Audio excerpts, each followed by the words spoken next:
Welcome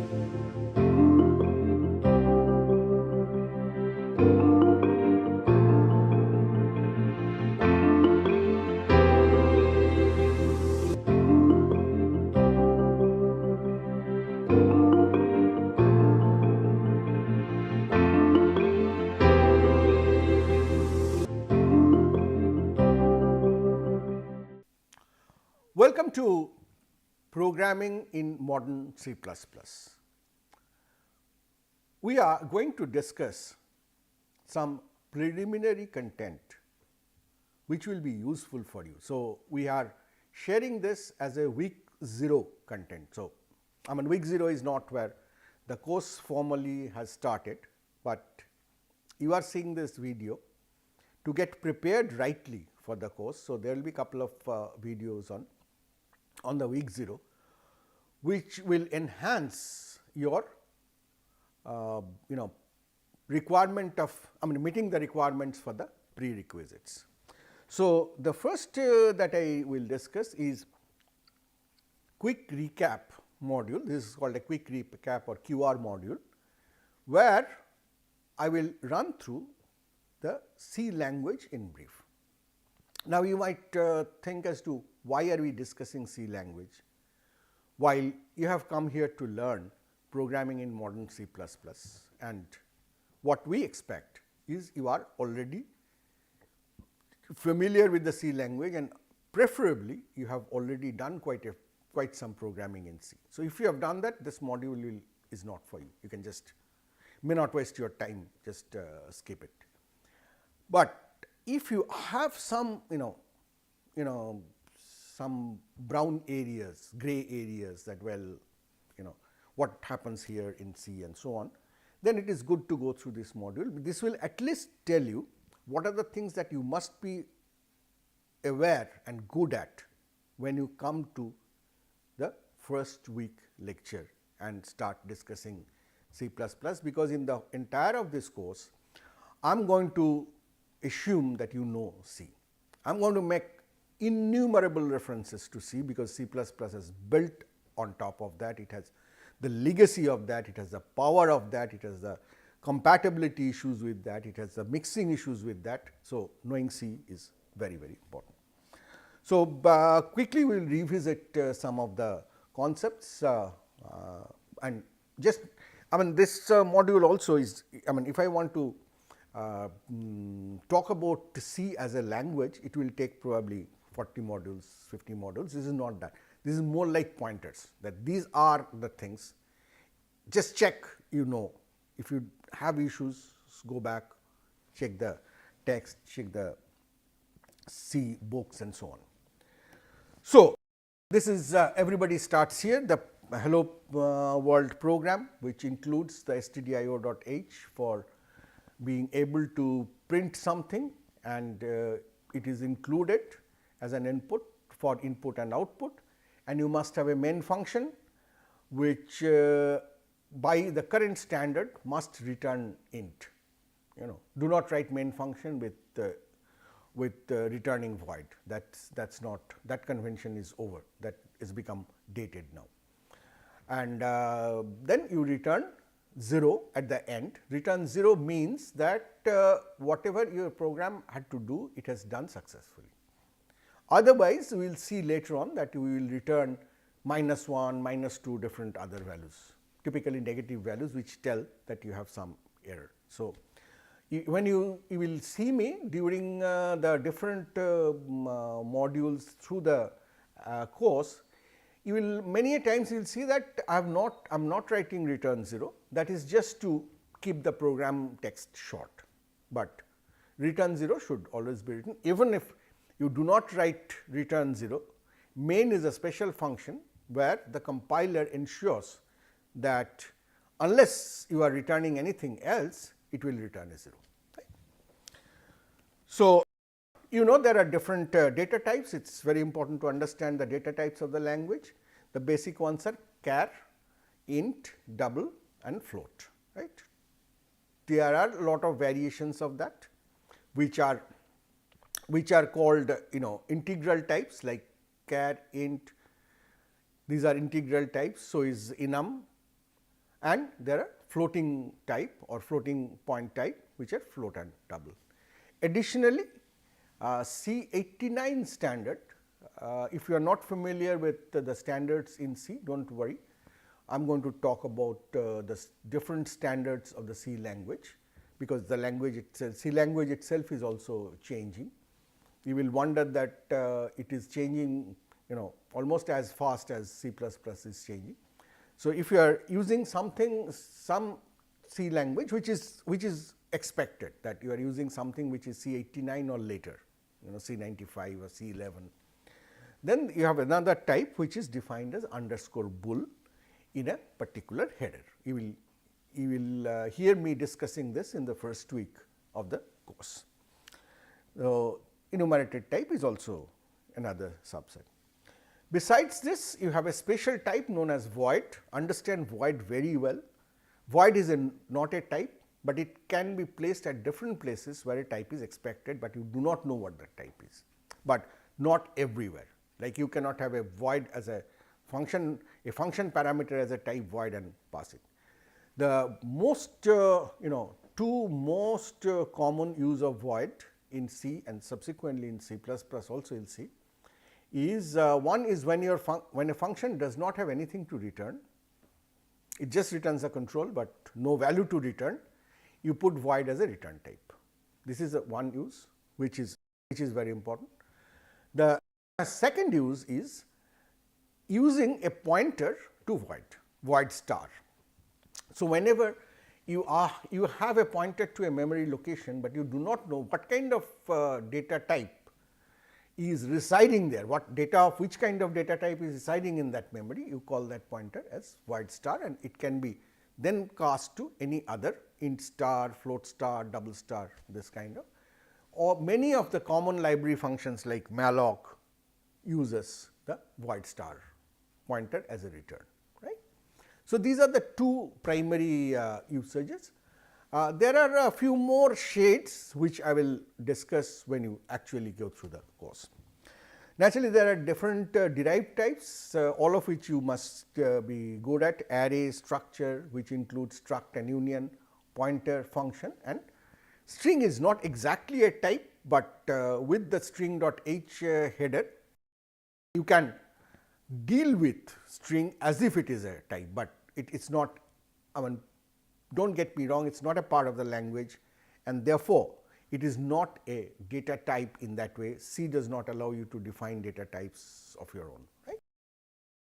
Then there are certain type modifiers which say I have int, then I say I have short int. So, it is a modifier. So, what is saying that it will behave like the int, except that it is shorter than an int. Maybe my int by default is 4 bytes, short int will be say 2 bytes. Your system manual will define that, there is no, it is not defined in the C standard. Short int may also be abbreviated or written in short as just short. If you just say short x, it means short int x. Similarly, you can do the other thing, you can widen a data type up to the extent supported, that is by using long, and you can treat a data type as signed or unsigned, whether it is int or it is particularly used with int and char. Right. You know the variables, the name given to a storage area. Every variable will need in C as well as in C++, every variable needs a declaration. So, when you put the data type and the name of the variable, and that must happen, that statement, declaration statement must be there before any use of that variable is possible. So, that is a declaration which is must for a variable. You cannot use variables without declaration in C or C++. Variable names, as you know, can have alpha, all alphabetic characters, lowercase, uppercase, and all 10 numeric digits. It can also use underscore, but it must start with an alphabet or a letter or the underscore character. It cannot start with a numerical. 10i is not a valid variable. You have done all this just to recap into. Then variables, once you have the variables declared, you can also initialize the variable. Initializing it is while you are declaring, at that point itself you can set what is the value it should start with. So, these are different examples of initialization. It looks like an assignment, but it is not an assignment, because you are just defining this. What is an assignment? Assignment is when you have a value and you are putting another value into that. But here the variable does not exist till it is declared. So, you are saying that I am declaring density as a double type variable to start with the value 0.0. That is the initialization, right. And then you can define different values for the variable by doing assignment operator or by aliasing pointers and so on. You must have used this. So, these were initializations, where these are assignments that you get, right. So, know your variables and their declaration, initialization and definition and assignment well. Note that every data type that you have in the language, we call them the built-in type, has certain format in which the constants of that type can be written. These are called literals. So, if I write 212, it means a decimal literal, right. You are writing it in the base 10 number system. It is an integer in the base 10 number system. So, it is int and a decimal literal. If I put a 0 in front, you will think, okay, how does it matter? It does not matter. No, it does matter in C. If you put a 0 in front, it is not taken as 173, integer 173 in decimal. It is taken as the number 173 in octal literals. So, where the base is basically 8. So, it is 3 into 8 to the power 0 plus 7 into 8 to the power 1 plus 1 into 8 to the power 2. Right? Similarly, you can have a binary literal by starting with 0 b and then writing the 10 digits. You can have a hexadecimal, that is base 12 literal written with starting with 0x, so on, and remaining are I am sure you are more familiar with how to write a floating point literal, a character and a string. Now, C89 onwards, you have something called values being constant. It is called const. So, these are literals are always of the constant type. When I talk about constants in the course, you will be able to relate to that, but just if you are not familiar with const in C, because it is a later addition and maybe not so frequently used in C, then you may want to remember that all literals in C are and C++ are constants. That is, they cannot be changed. Literal has a value and that is so. Naturally, there are several operators and most of the operators are binary, some are unary and there is one which is ternary. Right?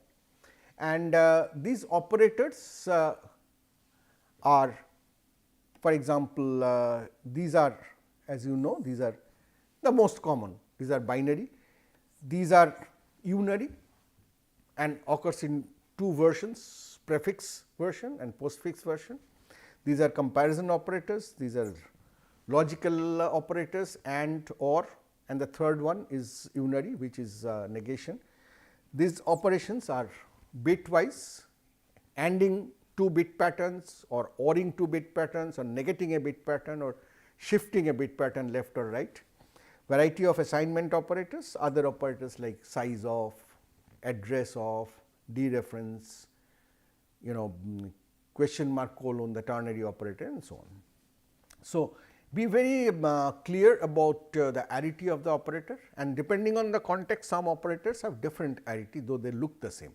For example, star occurring between x and y, two integer variables, will be treated as a multiplication. But if x is of type integer or p is of type integer, let us say, then star p just occurring before that is a dereferencing operator, which is going to take the address that P carries and go there and find out, take the value, right. So, I mean, for several please remind yourself that the context really is important, like plus is binary for addition and plus is unary if you just want to say this is a positive value. By default every value is every integer or floating point value is positive, but you can still write plus 5 to mean that it is, I really mean plus 5. Similarly for minus. Ampersand also has that, it is a bitwise ANDing operator as well as it is a address of operator and so on. So, here I have kind of summarized very quickly in a very short space as to what the arity of the operators are, including that some of them are used in more than one way, and you must be very clear and familiar with that, right. So, now along with the operators come the notion of precedence, that is if I write say x plus y into z, or let me make it simpler.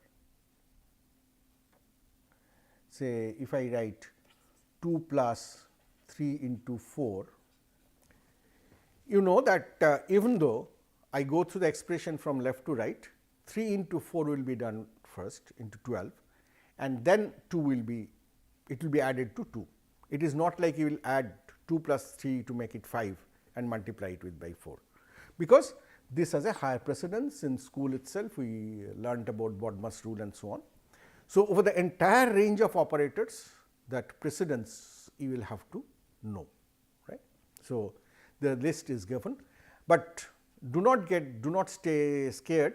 I always follow a very conservative principle that some of course I know, like Bodmer's rule nobody can forget, or the fact that in an expression if there is a function call that is going to happen prior to anything else, these you cannot forget, but there are, the list is long. So, if you are confused about what is the precedence, it is better to use parenthesis to mean exactly what you meant. Okay. So, use this safety in C as well as in C++. Now, operators do have associativity, that is if there are multiple occurrences of the operator in the same expression, 2 plus 3 plus 5, then the question obviously is that which one will be done first. In plus it does not matter, but the moment I write it as minus, it matters as to whether I do 2 minus 3 first or 3 minus 5 first. If we do the left one first, we say it is a left associative operator. If we do the right one first, we say it is a right associative operator, right. And say in terms of right associativity in usual algebra or arithmetic that we learn, we get more often the left associative operators, because that is algebraic, and right associative operators are primarily, as you will see, are computational. For example, if there are 3 variables a, b and c of type integer, in C I can write this, so in C++. So, what does it mean? That I take the value of C, put it to b, and the value that I have put in, I take that again and put it to a. Now, naturally this cannot start happening from left, it has no meaning, right? It has to happen from right. So, assignment operator is right associative, right? So, if assignment operator is right associative, then naturally it is different variants like plus assignment, minus assignment, they are also right associative. There are a few others which are right associative as well, right. So, remember the associativity, and again if you are confused, if you do not remember, use parenthesis to make it clear as to what you are saying, right. But the native behavior of the operators will follow the precedence and the associativity along with its arity from the context. An expression is what we need in the computation, and expression has a value. This is what you must remember always. The difference between you, I often come across programmers, my students, who are confused between what is an expression and what is a statement. There is no confusion. An expression must have a value. That is the basic thing. So, a literal or a constant is an expression, a variable is an expression, and any 1, 2 or 3 expressions connected by operators we have just discussed is an expression, because each one of them will have a value. A function call is an expression if that function is returning some value. If it is a function, is return type is void, then the function call is not an expression, because it does not represent a value. And of course, there are list of examples of expressions. I will not go through each one of them. I am sure you know that. I just wanted to highlight the fact that you understand, always get it deep into your mind, that whenever we talk about expression, it means it must have a value. Right? In contrast, a statement is an action. It is a specific action, so it has no value. Right? So, when you keep on taking literals, variables, operators, expressions, more expressions, keep on building up, you always have a value. And then if you want to say that, well, I am done with it, you can make it into a statement that now this expression value I am done with. So, make it into an action. An action might actually have some side effects. For example, I will just give you a simple example. A assigned 3 is an expression, because assignment is an expression, because it has a value, because unless it had a value, you could not have assigned it to B, right. So, it has a value, but it has a side effect also. The side effect is, there is a memory called A, where you are putting this value 3.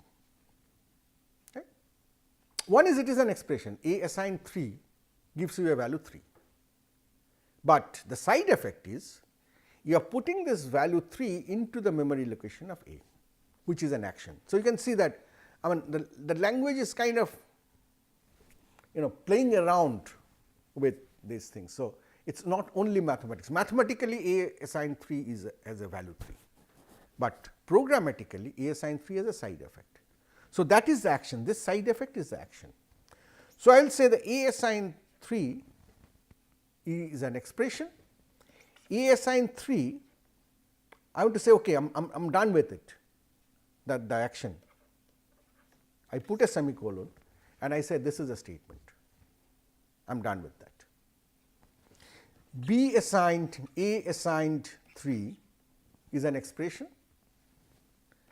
I make it into an action, because there are two side effects. One is, A assigned 3 has put 3 in A, B is that 3 assigned to B has put 3 in the memory location of B, right. So, this is now a statement. So, that is the basic difference you must always carry in mind.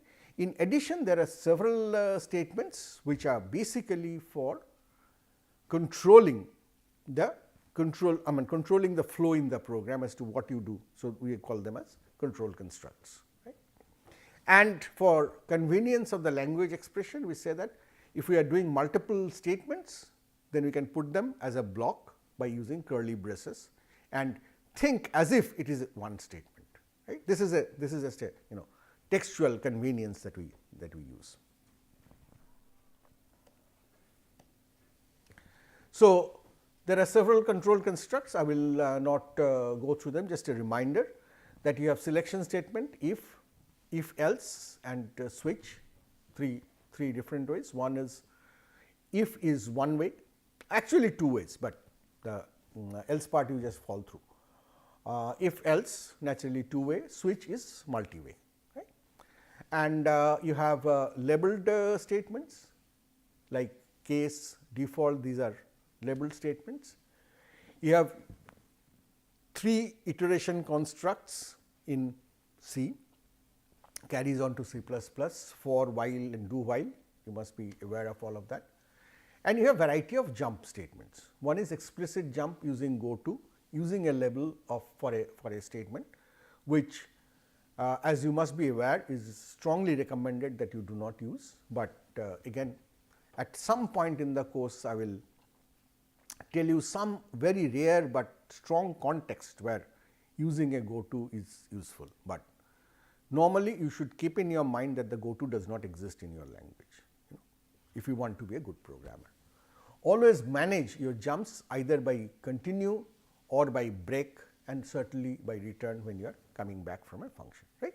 So, this is about the statement. So, there are arithmetic expressions which are converted to statements by semicolon. So, those are called arithmetic statements, and you have variety of control statements. Besides that, you have statements like declaration statement, index and so on. There are some other management kind of statements which actually do not compute, but tells enough information to the compiler, so that the overall variable and memory, all these can be managed properly, right.